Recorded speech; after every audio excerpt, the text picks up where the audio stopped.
So good evening, everyone. Thanks so much for your time tonight. As I just said there, we're going to be recording the event tonight. So I'll send that out after the session and you'll get your attendance certificates as well. So if there's anything you miss, you can go back over it. So thank you for joining us. Tonight we're going to be chatting about feline insights and mastering cat behaviour for the vet team. We're very pleased to have Rosie Bescoby with us again. Rosie's spoken with us before. If any of you have seen her previous session or any of the work she's done, really, really good webinars, and I think you'll get some really good tips from tonight.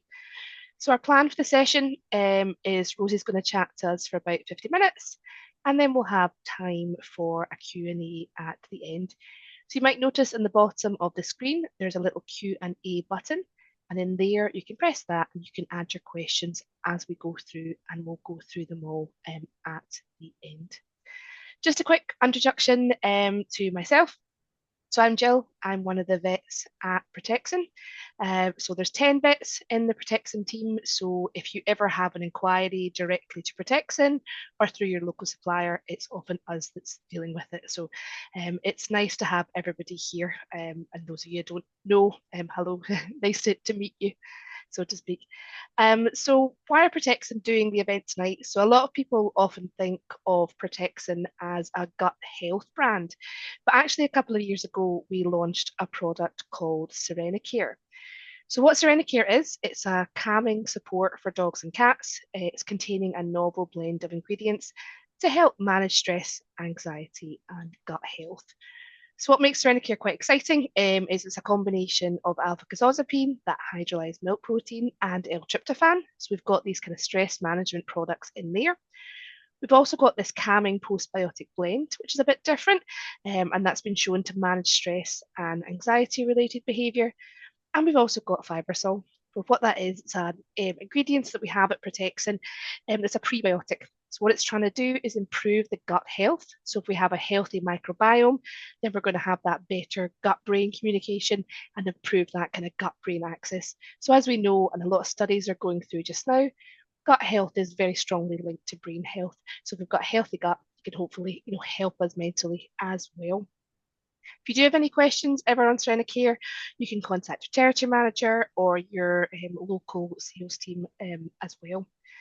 So the reason we're doing the session tonight is when we launched Serenicare, a lot of conversations that we had with vets and support teams, that people really wanted a bit more training, in animal behaviour. I know when I was at vet school, it's maybe not, something that stressed maybe enough. We could do with a bit more training in it, I think. And it's such an important part of every consultation you're in, how the animal behaves and what's going on. And it's something that's really helpful to get a little bit of extra learning on and a bit more support with. And that's why we've asked Rosie to come along tonight and talk to us. So to give Rosie a proper introduction, Rosie is a fully qualified clinical animal behaviourist with a degree in zoology and psychology from the University of Bristol and a postgraduate diploma in companion animal behaviour counselling from Southampton University. She is an ASAB certified clinical animal behaviourist, a full member of the Association of Pet Behaviour Counsellors, a member of the Professional Association of Canine Trainers, and registered as both a clinical animal behaviourist and as an animal training instructor with the Animal Behaviour Training Council. So I definitely know we're going to get a good session from Rosie tonight, so I will pass over to you now. Thanks, Jill. Thank you to Protexin for inviting me again. It's always nice to come and talk about cats. I talk a lot about dogs, but it's really nice when I'm invited to come and talk about cats. So I will do my best to keep within the 50 minutes and that hopefully there'll be time for questions as well. So just a quick summary of the common cat behaviour problems that you will see in the vet practice, and that's certainly the ones that get referred on to me. So Generally, the top ones that I get referred are toileting problems, and these are either inappropriate toileting or I rather call it undesirable toileting because it's undesirable from the owner's perspective as opposed to inappropriate from the cat's perspective. There's a reason why they're choosing to toilet outside of the litter tray, or urine, or that could be defecating or urinating outside of the tray, or urine spraying within the home, so the cat's core territory. And there are different motivations for why cats might do one or the other of those, and we'll hopefully come on to that in a bit more detail. Aggression specifically towards the owner, and there might be various reasons for that. It might be redirected aggression, it might be misdirected play, it might be frustration-based behaviour, for example. Or aggression specifically towards unfamiliar people. So it might be visitors to the home, it might be at the vet practice. Another one we see is aggression between cats in a household. I've got a case study on that later on in the talk. Issues between cats in the peripheral territory. So that's normally the garden area or the area outside of the home. That might be for cats that do have outdoor access, or it might be for indoor cats, but they're looking at cats out of the window in their peripheral territory that can cause an issue. Some cats I get referred for general kind of fearful behaviour, so excessive hiding under the bed, for example, or agoraphobia, where they're too scared to go outside. The owner would like to encourage them to be an outdoor cat, but they are too frightened of the outside world. Those are the most common ones. We do see some weird and wonderful ones on top of these. But whatever the problem, all behaviour problems should be seen by a vet first and receive the necessary medical check if possible. Obviously, if it's aggression towards the vet, that might be a limited exam, but using video footage or, if necessary, running urinalysis or even bloods, depending on the problem. So let's just start with looking at cat ethology. So the domestic cat's common ancestor is the African wild cat, and we're really advantageous with cats because the African wild cat still exists today. So it means that we have really extrapolated or observed how the African wildcat lives and extrapolated that information to see how domestication might have changed our domestic cats or how it hasn't, and some of these traits are very much the same. So from looking at the African wildcat, we know that they are a solitary species. They hunt. They are both a predator and a prey animal. They're extremely territorial, and they use scent communication to mark their territory. So they use scent communication in a way that they try to avoid any visual or physical interactions with another African wildcat. So they try and use the scent communication to mark their territory in the hope that another African wildcat will come along, smell that this is another cat's territory and move away. So they do their best to not have to get into visual or physical confrontations. We know that they will use numerous different locations for their resources. So they will go and hunt and eat in different areas. They will drink from different areas. They will toilet in lots of different areas. And each of those areas are also spread apart. So they won't take their food near to the water source because there's a risk of contaminating that water. They won't toilet near the food or water for the same reason. So each of those three resources are spread apart as well as their resting place. As I said, they're designed to avoid conflict. They try and use scent communication in the form of urine spraying around the peripheral territory and bunting, as we call it, where they rub their faces and release pheromones from the glands around their face. They have various other sebaceous glands, not just around their face. They have them, the queens have them between their teats. They have them around their anus. So whenever they defecate, they will also leave a pheromone there as well. And all cats have what's called a Jacobson organ, which is based at the back of the nose. That is there purely to detect pheromones, these chemical signals that are left by other cats or by themselves. It's not a scent, so they can't smell it, and no other species can detect it. So it's a species-specific gland, and it's a species-specific pheromone. Get my words out. So we'll piece that together, that ethology of the African wildcat. We're going to piece in to all the problems that we're going to look at today that cats show. So first of all, let's talk about what challenges cats face when they're taken to the vet. So they definitely go through a concept called trigger stacking when it comes to a vet visit. So by that, I mean that there are lots of multiple layers that create stress for the cat, and they pile up on top of the other.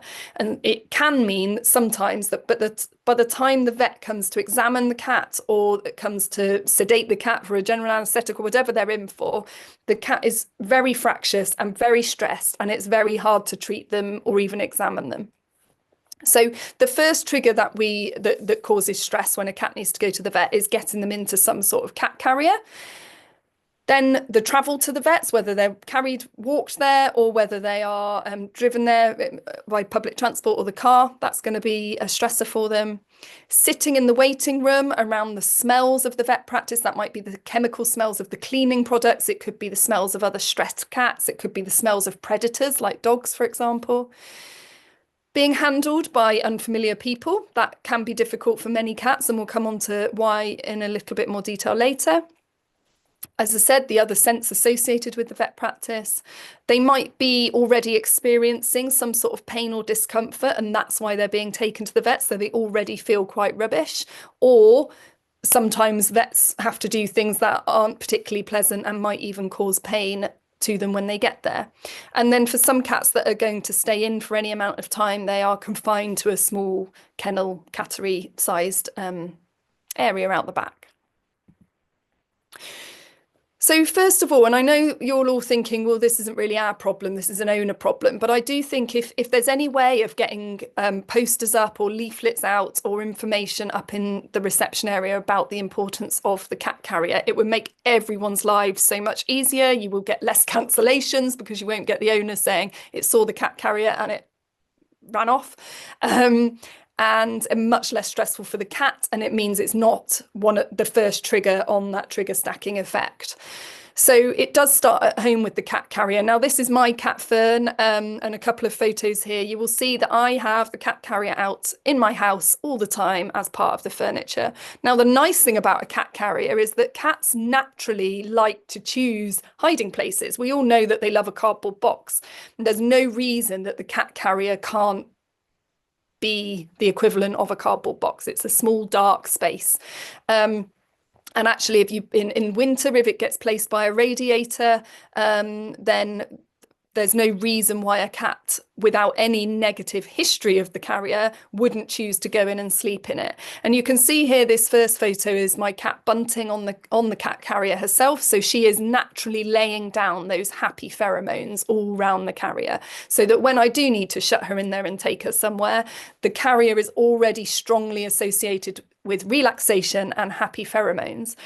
So for some cats that might have had a negative association with the carrier, it might be that we start off in the home with just the bottom half of a carrier. And this brings us on to the type of carrier as well, which I'm sure you'll all agree.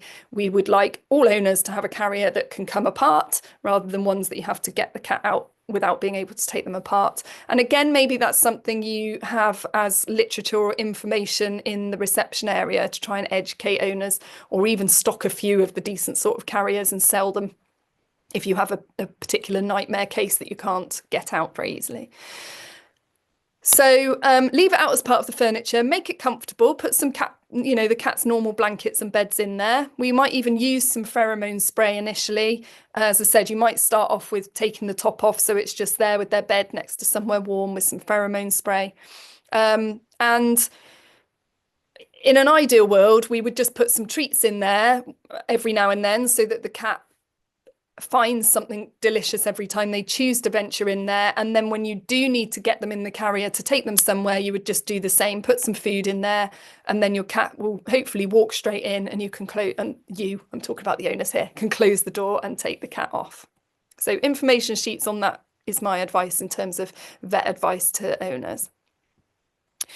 So then we can't do much about the travel aspect of getting them from the cat carrier to the vet practice. That bit is likely going to be stressful for cats, but once we get the cat to the vet practice, we can certainly make the reception area as stress-free as possible. So If possible, we would have a separate area for cats compared to dogs or small furries. If you've got a very small reception area, then at the very least, I would put chairs back to back so that cats and dogs are and owners are facing separate parts of the area. If it's not big enough to do that, then I would suggest either the dog owners wait outside or in the car, or the cat owners wait outside and in the car, because that's very difficult for cats and dogs to be in proximity to each other. Cats, as I've already said, will naturally choose to like hidey places, but they also like high places. So the receptionist can encourage owners to put the cat carrier under their chair with their legs in front of them, so they're kind of hidden under the chair, or up on a chair next to them, or some people will have stands. Some vet practices have stands in the reception area that you can suggest that they pop their carrier onto, and if they don't already have one, provide them with a blanket. You might pre-spray it with some pheromone spray and drape that over the carrier as well, so that the cat is feeling more hidden and more confined. So then we move on to introducing yourself to the cat, and many of them won't want to be introduced to, unfortunately. It's the nature of the cat and the fact they're already stressed. So the more we can do this in a hands-off way, the better from the cat's point of view. So to start with, whatever the type of carrier they've got, I would just open it, start taking the history and chatting to the owner. Place some treats outside the carrier, pop it on the table, by the way, because cats like heights. Rabbits and dogs do not like heights, as a side comment. So if we can examine them on the floor, they'd much prefer it. But cats, that's what the table is for. So place some treats outside the carrier and give them a chance to come out of their own accord. If they're reluctant to come out, and we can do so with the style of carrier they've got, then I would examine them in the carrier, or at the very least on the cat's own bedding. So if we do need to get the cat out of the carrier, or even if they walk out on their own accord, I would then remove the bedding as well and examine them on their own bedding, providing more treats as you examine them. We want to do everything with all animals in the vet practice with minimal restraint. As soon as we start restraining them in any way, we are removing all concept of choice and control from the animal, which inevitably causes them to feel more stressed and often to get frustrated or more frightened and fight against and escalate their behaviour. So actually, in the long run, restraining animals is going to make your job harder. It's going to cause an ongoing negative association with the vet practice, and it's going to make the animal's behaviour escalate each time they visit. If we do need to do any sort of restraint with cats, I would always recommend using a towel or a blanket to wrap them. I call it a burrito wrap. So whichever part of the cat you need to get access to, you would wrap either their head and their front end if you need to get to the back end, or the other way round, but include the feet, so you've literally got the wrap, so it's just the cat's head sticking out, so you've not got any chance of claws getting you. And we'll come on to the kennel in a moment, but in every kennel, every area, however small for the cat, they should have a high and a hiding place. They're normally in one, I see them as one thing, so it's a hidey place with a table they can get on top of that fits in a nice small cattery sized pen. They should have a litter tray, the water and the food in a triangle setup, so they are as distributed as possible within that tiny space, and a blanket that covers half of the front of the door, so the cat has the choice about whether to hide or whether to be able to look out. And again, if they're in for long term, more than 24 hours, you might get to learn whether that cat is constantly hiding behind the covered part of the door, in which case you might want to cover the rest of the door, or whether they're very sociable and constantly at the open part of the door, in which case they might not appreciate the covered section. So then it comes to the actual examination. So I've already said we'll try and do it on the table because heights for cat equals safety. So here's again Fern at her last vet visit, making use of the high spaces in the consult room. So ideally, we'd allow the cat to come out on their own or to examine in the bottom half of the carrier on their own bedding. If necessary, if we know it's a cat that's either very stressed in their nature and has kind of symptoms of that at home, or is very stressed at the vet and difficult to examine, we might need to discuss or have on the clinical records for recommendation next time anti-anxiety medication for the cat prior to the visit. For many cats, Serenicare will do the job. It does need a 2-week loading period, sort of minimum, so 2 to 6 weeks. But for those cats that are kind of stressy at home as well, then that's a probably hugely beneficial thing for them to be on longer term anyway. But it will also help with vet visits. And it can also help if the owner keeps giving it for a few days after the vet visit, just to allow the cat to decompress afterwards. And when it comes to the types of treats that every consult room should have, a variety is key. So licky licks, the sort of wet stuff for you to sort of smear on the table and the cat might lick at as you're examining them, or the pill putty you can squish into the table or into different shapes, or you might get some crunchy treats that are available as well. Different cats will have different preferences, and depending on what you're doing with the cat, you might want to use different textures treats. Again, here's Fernie at the vet's. We put her blanket on the weighing scales and she happily walked herself on and plonked herself for a little lie down while me and the vet continued having a chat. So we can set up these vet visits to make cats as relaxed as Fernie is. Stress at the vets doesn't just impact the cat at the vets and your ability to examine and treat the cat, but it will also impact the cat well after their visit. So that trigger stacking effect, that cortisol will remain in their bloodstream for several hours or days, depending on how stressful the event was for them. And if we do attempt to ignore signs of anxiety, the cat will learn to escalate their body language to communicate more clearly that they want to be left alone. So if we do increase restraint, we need to think about the long-term implications of that. So a low stress visit will benefit everyone. Now, cats will feel relieved to go home, but as I said, the cortisol will remain in their system for a while. And when you have a patient that you know is from a multi-cat household, so there's at least one other cat at home, these owners really must be given information about bringing that cat home, because it is a really common cause of two previously bonded cats falling out and never being able to reunite those bonds again. Because cats are, so the slight difference between the African wild cat and the domestic cat, the African wild cat is very, very, very solitary and very territorial. We know that the domestic cat, they can live in groups. We know from sort of feral free-ranging cats that they can live in groups, and we know in the home environment that some cats can be very, very bonded with each other. So we know that is possible, but they are not an obligate social species like dogs are, and that means that if the initial introduction doesn't go well, or there is a fallout at some point in that cat's relationship, it's very hard to go back. So when we reintroduce a cat back to the home that's been at the vet's, or if one has been anywhere, like a cattery and one's been at home, for example, we need to make sure that reintroductory process goes carefully. So again, handouts or information sheets you can give to an owner from a multi-cat household when one cat has been at the vet's will massively prevent hostility in that reintroduction. Again, one of my case studies is about this, so we'll come on to this in more detail in a moment. Oh, here we are. Here's the case study. Perfect timing. So this is a house of two cats that I went to see called Clara and Ruby.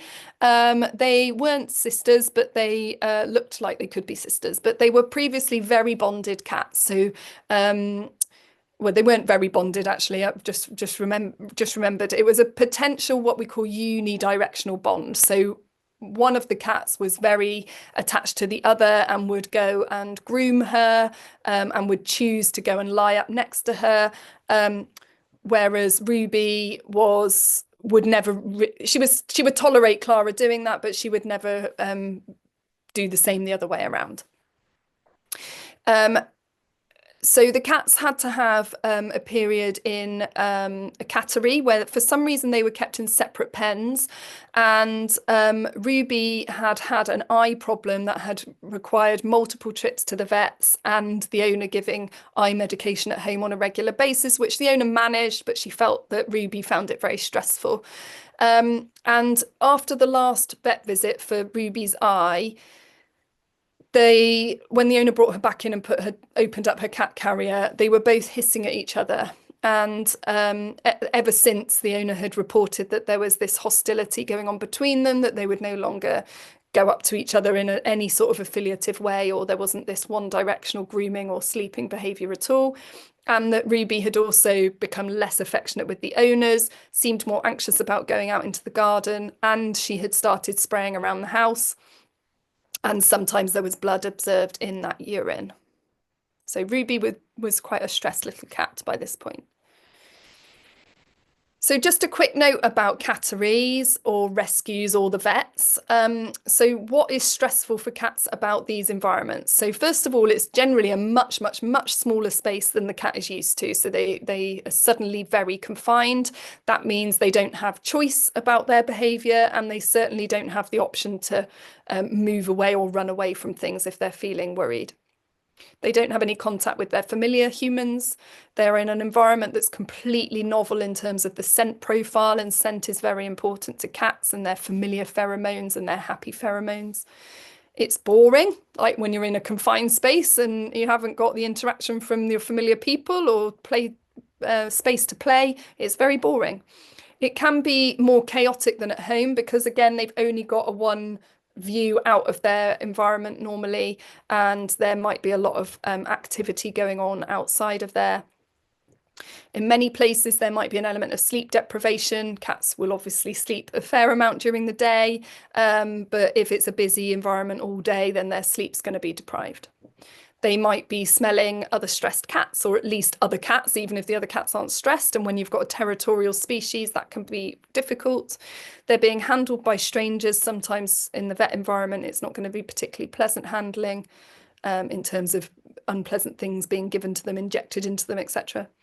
And in some places, we've got air conditioning on, or the radios might be on the top of a cat's kennel and vibrating down into the kennel. So be aware of that. So in Ruby and Clara's case, there was, from talking to them, there was clearly some stress going on from neighbourhood cats kind of simultaneously to these stresses that Ruby was going through in terms of her eyes and her treatment.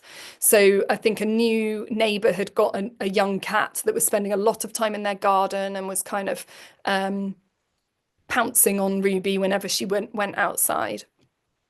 We know that she found the period in the cattery stressful as well. The owner had reported that the cattery owner had told them she seemed very stressed. She was then suffering from recurrent feline idiopathic cystitis, is exacerbated by these treatments. And that's a cyclical issue then, because it's painful to urinate. That increases stress. Stress increases the issue, and you end up with a right pickle. And the reintroductions from the periods at the cattery and the vets were just done in terms of walking in, opening the carrier, and not giving the cats any time to decompress from their stressful periods, but also to get that scent profile, that familiar scent profile, impregnated back on them before they were then introduced to each other. So that's what's really important. I would generally recommend, I mean, if it's just a quick vet visit for a consult, and then they're home again, I would recommend an hour or two separated in separate rooms of the house before reintroducing. If it's a cat that's been away overnight or for longer periods, then I'd recommend a 24-hour period of segregation so that that cat that's just come home can decompress and can get the familiar scent of the home back on them. We don't quite know what it is that the cats are freaking out about when they are reintroduced, when they come back from somewhere unusual, but it's likely to be the scent profile. Sometimes if they're wearing a buster collar as well, the whole thing is just off. They don't smell like my friend. They don't look like my friend. So when we talk about stressed cats, what do they actually look like? I think we all know cats that are hissing or attempting to bite or scratch us are very stressed cats. But for cats, there are a lot more subtle signs that they show before they get to this point. And very often, owners do not pick up these signs, particularly in multi-cat households.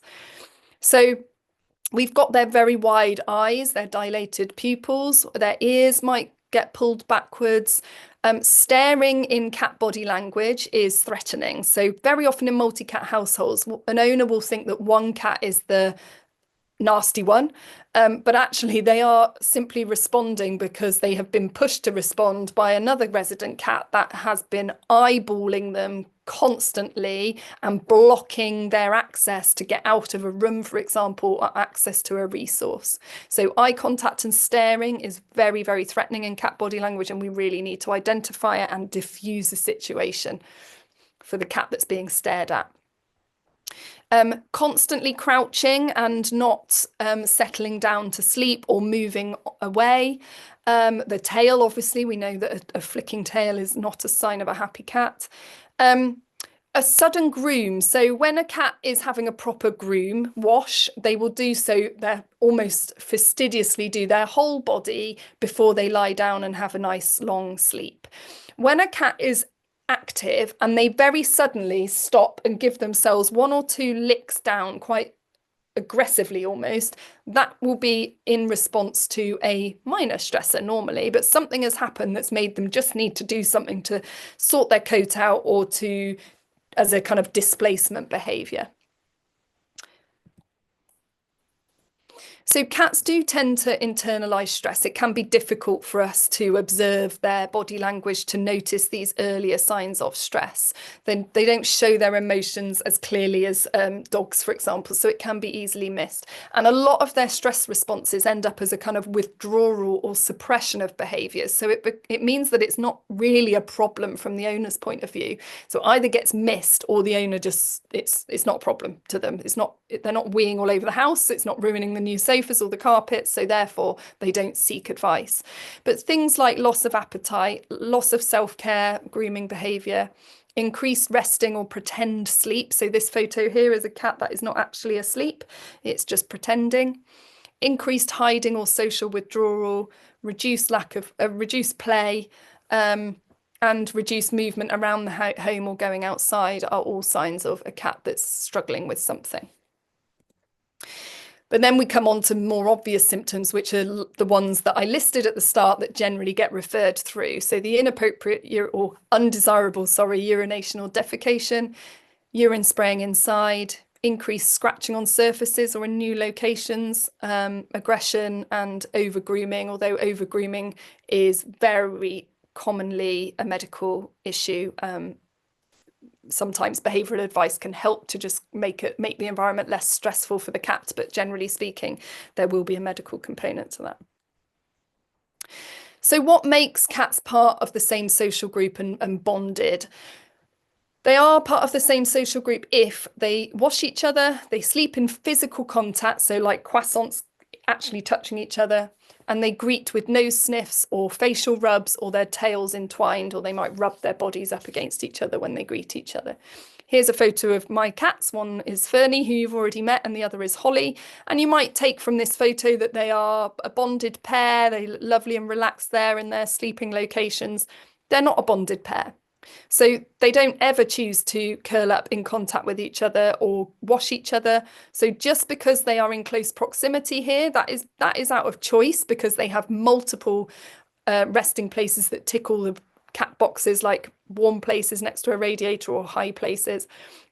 So it does mean that when they choose to be near each other like this, it is out of choice and not because they have no choice. They're being kind of forced to tolerate each other. So the key thing in multi-cat households is to ensure that there are plentiful supply of all the different resources and things that cats value. We know in a study that around 29% of owners of multi-cat households reported overt conflict or tension between their cats. And by overt, we're talking hissing, growling, fighting. So really signs of a very, very stressed cat by the time they get to that point. So nearly 30% of owners reported that level of stress and conflict. And so if we think about the more subtle signs like the blocking, the staring and the avoiding each other and all the signs that an owner's missed, it's likely to be much, much higher than that, which suggests that a lot of multi-cat households aren't very happy multi-cat households. As I've said, they're not obligate social creatures, so they don't need to repair their bond after aggression. And it's vital there is a sufficient number of resources available so that all cats in a home can coexist without being forced into contact with each other. And the rule for any resource is to have one of everything per cat plus an extra one. So in this photo here, we can see 4 cats that are all showing avoidance behaviours to each other. So in this house, we would need at least 5 litter trays in different locations, at least 5 feeding stations, at least 5 different water drinking locations, at least 5 different favourite types of resting places, and possibly even 5 different types of scratching posts. Yes, let's talk a bit more about that. I couldn't remember if there was another slide there. So if you think about it, what we don't want is for this owner of this house here to have 5 litter trays all in a line next to each other in one room of the house, because from a cat's perspective, they will simply see that as one massive litter tray, which isn't a bad thing because litter trays are often too small for our cats, but it is a bad thing in terms of the number of cats in this household, because the whole point is if one cat decides to sit in that doorway of that room and block access for the other cats, they have got nowhere to go to the toilet. We often think in multi-cat households where there's any tension that the best thing to do is to get the favourite types of treats out, get the licky licks out and bring all the cats together and feed them at the same time so that they associate each other with good stuff. Unfortunately, that can cause conflict. So the cats want to come near each other just to get to the food, but they would never normally choose to be that near each other. And that can happen at feeding times as well. So if feeding times in a home with a multi-cat household is a big event and the cats all, gather round and are meowing around the owner's legs, that can be a part where there's tension because it's cats that wouldn't normally choose to be near each other. So we might need to look at the whole feeding regime as well. So it's not 2 set meals a day. That's a very arousing event for these cats that are designed to have 9 small meals a day. Although I tend to advise most owners to aim for 5 because 9 is very difficult when they are working. If there's any questions on any of that, please ask. I'm going to move on to the next case study. So the next case study is Hugo. He's a beautiful black Oriental. The owners got him from a breeder, and the breeder owned the mum and the dad, and the mum was lovely. The dad was not friendly. He was quite an aggressive cat, and they weren't really able to even meet him because he was that unpleasant to unfamiliar people. He'd been castrated, but he'd had a funny response to his general anaesthetic and had to be kept in, and it was all a bit stressful for everyone involved. Shortly after that, a couple of months after that, he went into a cattery for New Year's Eve and he hid the entire time he was there. He didn't eat anything or go to the toilet for 24 hours, and he was extremely aggressive to the cattery owner whenever she appeared at the door, so she wasn't able to enter the room at all. After that, vet visits had become completely impossible. He couldn't get out the carrier without trying to fly at people's faces. So then they asked the vet to do a home visit in the hope that not having that trigger stacking effect leading up to going to the vets would make him happier. Also at this time, he wasn't aggressive to visitors. So they asked a home visit from the vet. And unfortunately, as soon as Hugo saw the vet, he's not stupid. He knew the smell of the vet and he ran, and they all were running around the house trying to catch this cat. When they did, he wet himself and it was very, very, very traumatic. And after that, he became aggressive to all visitors to the home. and the owners struggled to do any kind of husbandry or anything to him at home as well. So he was a very stressed cat by this point. So what did we do? We looked at reducing his overall stress levels. This was stage 1. So before we looked at any of the specific issues, we just looked at reducing his overall stress levels. So on the right hand side here, I've got a list of what we did to reduce his overall stress. So we looked at making his routine as predictable as possible and giving him the perception of full control over his environment. And we looked at making his home environment as feline friendly as possible. He was a house cat, by the way. So we looked at the environment in a 3-dimensional way, because cats view their environment in a 3-dimensional way, which means they look at what height is available to them and not just looking at the floor space and the odd bit of furniture. And owners can do this as thoroughly as they like, really. In an ideal world, you would have cat shelving, particularly for an indoor cat that doesn't have outdoor access, and particularly for very active cats like the Bengals. You would have cat shelving around every room of the house so that the cats can climb and sit up high and get round each room via the cat shelving. That might not be possible, especially people in rented accommodation. So what I tend to advise is a cat tree in every room of the house where possible, and to clear space off sideboards, off already installed shelving if there is a way of creating access for cats to get up onto furniture, and actively encouraging that by using treats or creating a step kind of ladder or moving furniture so they can hop up from one thing to another. And looking at the really high areas, so the top of fridge freezers or the top of wardrobes can be favoured resting places for cats. They just might need to have a route to get up there. And we also look at the home in terms of tunnels and hiding places. So can cats traverse around a room if we pull furniture a few inches away from the wall? Does that allow a cat to get round the edges of the room in a more hidden way, rather than feeling like they have to walk through the centre of a room, which again, most cats would choose not to, or if they do, they would show slight signs of cautiousness as they do so, or you might see that sudden groom when they walk into an open room and just feel the need to suddenly groom themselves, or they might hug around the edge of the furniture and go around the room that way, or hop up onto furniture and move around that way. So we made sure that there was absolutely no way that neighbourhood cats could see into his home. So we frosted the bottom half of all the windows so that there was no sitting on a wall outside staring into the home at Hugo.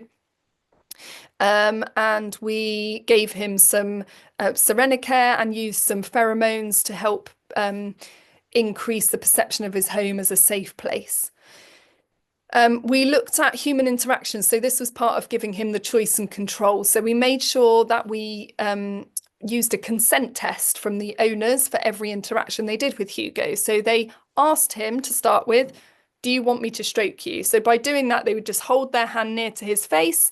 And if he started to bunt on the hand, they could start to move their hand in a nice stroking action in the areas he liked around his ears and his chin. But every 3 to 5 seconds, they would stop, keep their hand near him, and see what he did. If he reinitiated that action again, then they could go back to fussing him and just repeat the stopping every 3 to 5 seconds. If he didn't reinitiate that interaction, then that is a sign that he's had enough of being stroked.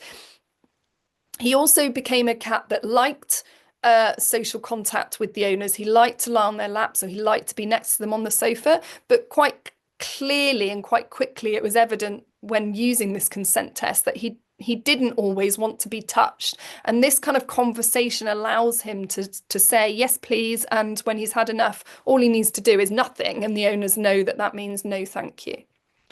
We increased his play. So we made sure that he had at least 2 episodes of interactive fishing rod type play twice a day, early in the morning and in the evening, which is when cats are going to be most active because they are crepuscular, just like their prey species that are active at dawn and dusk.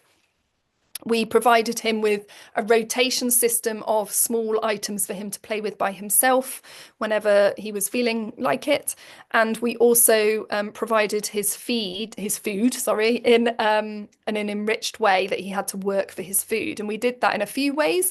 One was we used his food dotted around the house initially to encourage him to use these tunnel systems and these high places that we had now kind of created for him. So to encourage him to use them and to show him that those places were available to him, we used some of his food portion just placed in those areas.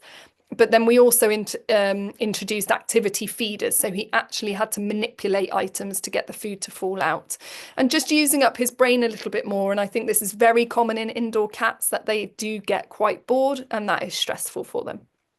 So once we'd done a few weeks of reducing his overall stress levels, we then introduced visitors to the home. And again, we did this with people that like family members he'd previously been familiar with. And we sprayed them with pheromone outside for 10 minutes before they walked into the home. We initially gave Hugo their shoes or their bunch of keys or a coat for him to really get some scent information about the person before he was introduced to the person directly. And we asked them to stay passive and allow him to come up and sniff them and actively ask to be stroked. If he didn't ask to be stroked, they were to keep their hands to themselves. We separately to that worked on a desensitization and counter conditioning program to handling by the owners at home. And we taught him to go to a mat. And whenever he went on this mat, good stuff happened. He got all his favorite treats. And then he learned that going to this mat meant that he was going to get touched in areas that he liked. And gradually the owners built up to lifting his gum, giving him a treat, looking in his ear, giving him a treat, and building up to a kind of examination on the mat. He was free to leave the mat at any time. So if he ever got off the mat, it's his way of saying, no, I've had enough. I don't want to do any more. And if he ever returned to the mat, that was his sign to say, yes, please, I'm happy to keep going. And in between these sessions, the mat was picked up and put away. So the owners would get this mat out to do it, to ask him the question, do you want to do some training? And he would come onto the mat to say, yes, please, for X amount of time and then leave again when he was done. Oh, so we used the clicker to build that initial behaviour of stationing him onto a mat. So the clicker was pinpointing the moment he walked onto the mat, or initially when he just put one paw on the mat, and we gradually built up to him, his whole body being on the mat. And we did liaise with the vet about medication for vet visits. There is absolutely no point. This should have been put in place after that first difficult, after his neutering visit. So as soon as it was clear he was showing any signs of stress, that should have been put in place. So it's very common in us humans. We are very tactile creatures, and I often think that animals need their own Me Too movement. We love to touch and put our hands all over animals without caring whether that animal is enjoying it or consenting.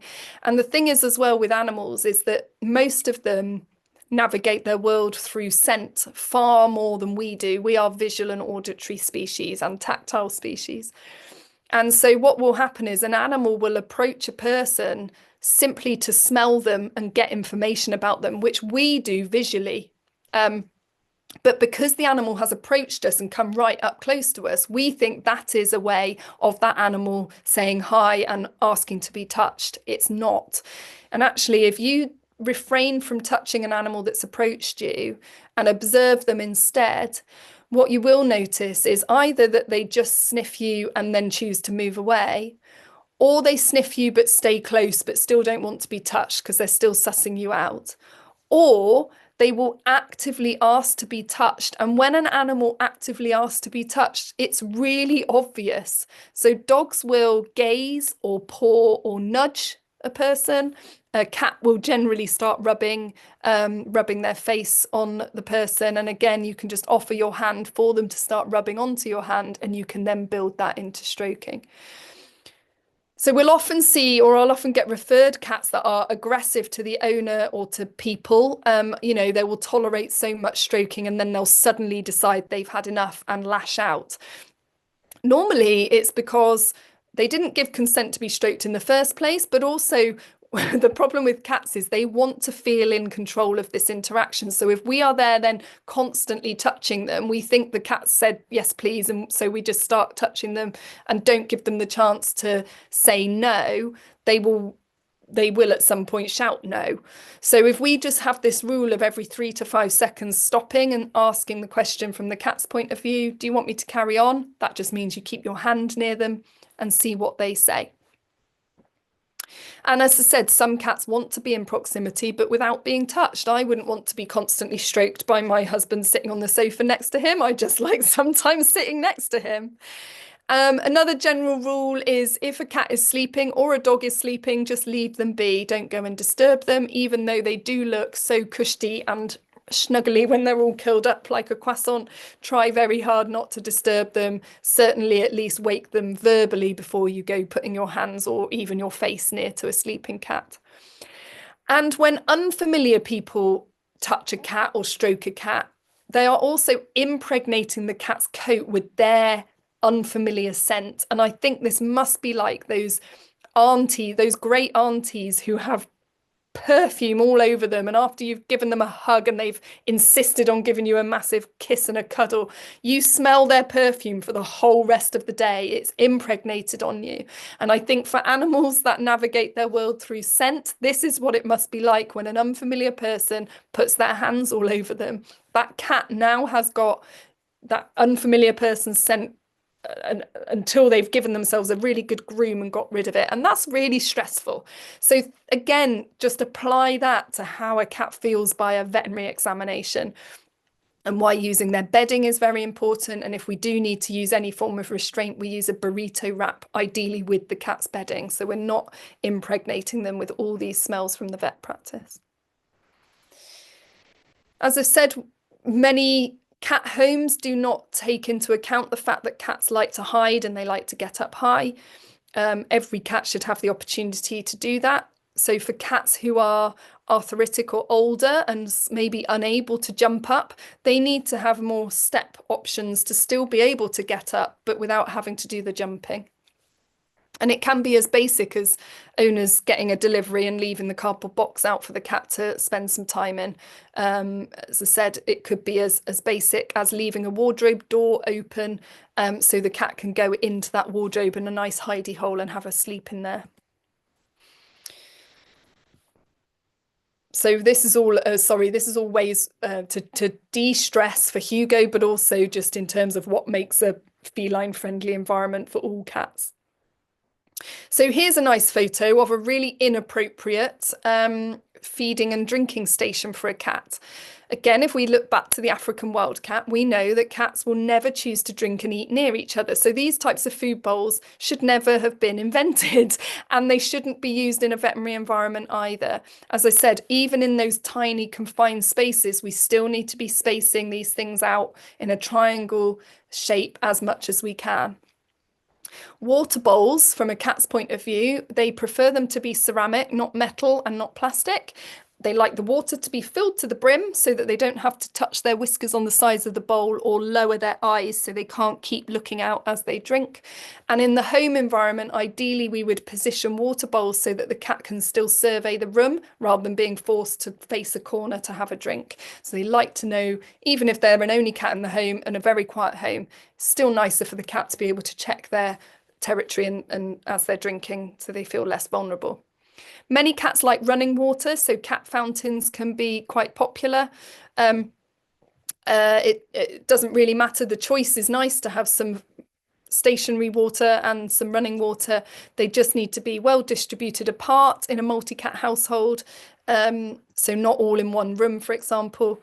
And the same with feeding areas. So again, if you've got a cat that can self-regulate with low value food, then free access to food in different parts of the home can be one way of feeding them. But if you've got a cat that is very greedy and unable to self-regulate, then they might need multiple small meals a day.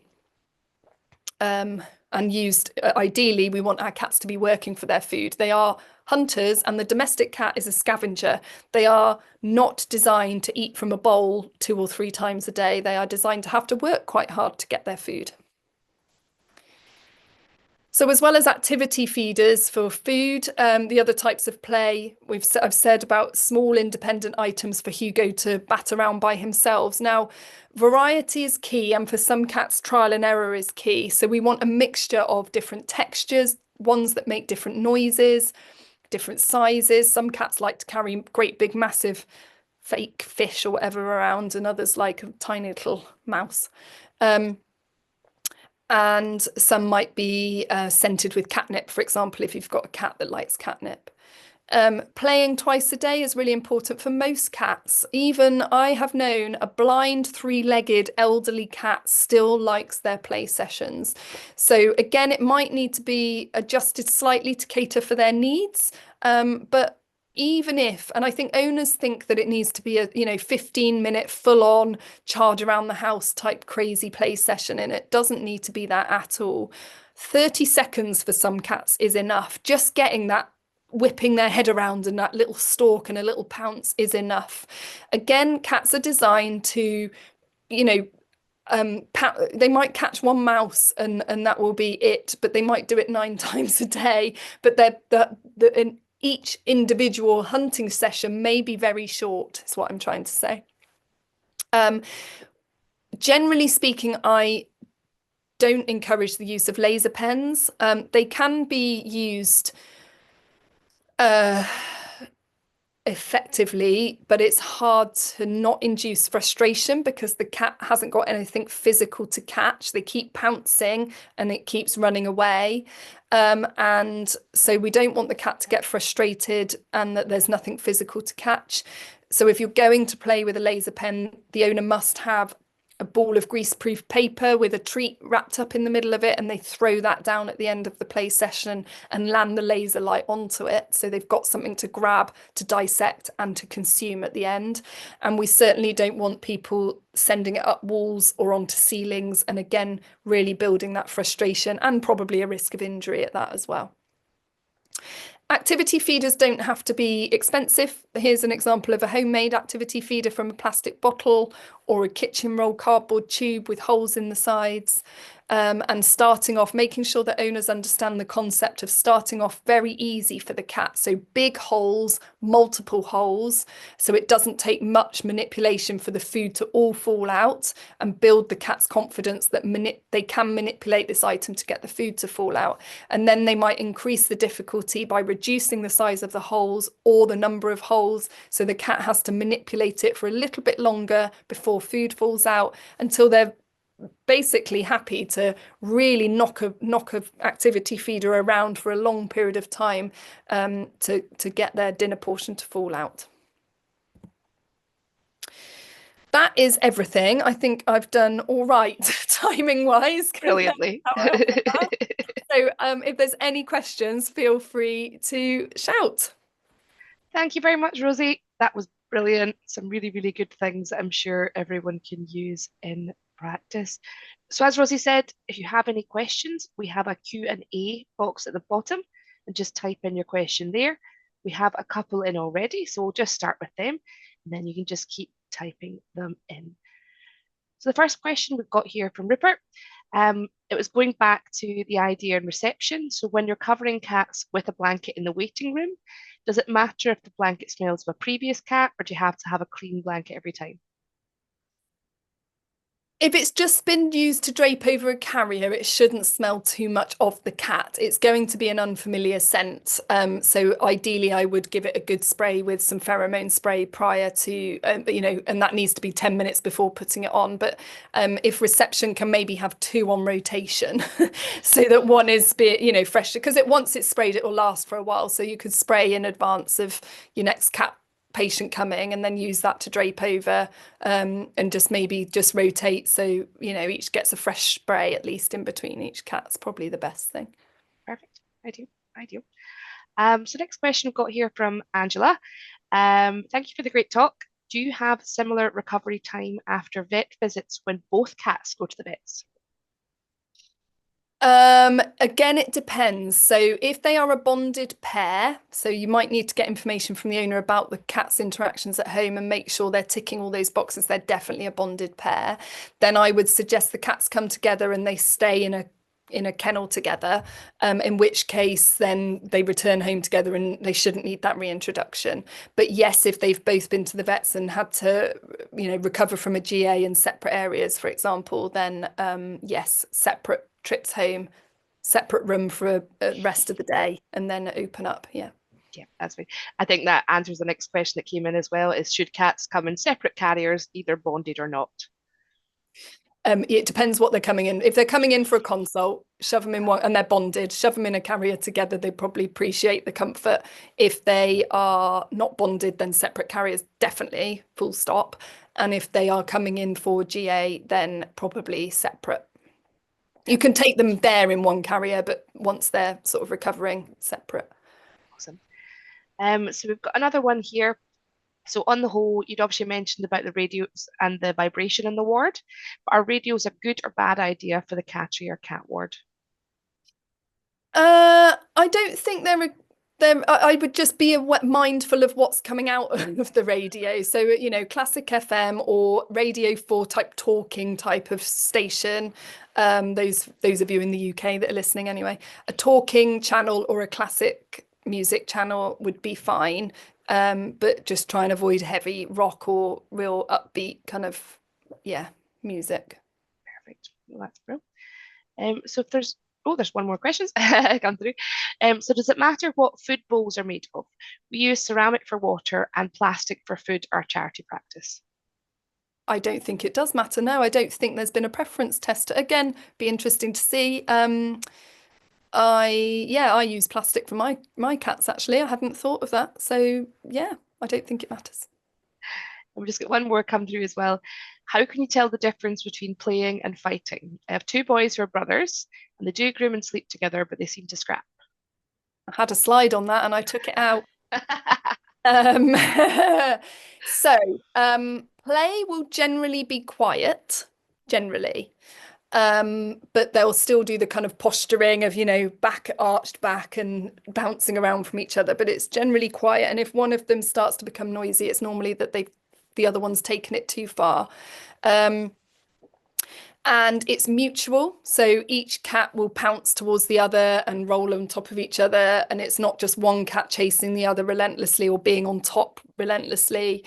And how it starts will often be a kind of slow build up with play, whereas when it's being snarky, there'll often be it's a bit more grab and being annoyed at the start is kind of how I would translate that. But yeah, it can be tricky, but hopefully that's given you some tips. Perfect. That's fab, Rosie. That's brilliant. Thank you very much. So if we get no more questions, we'll just wrap up the session tonight.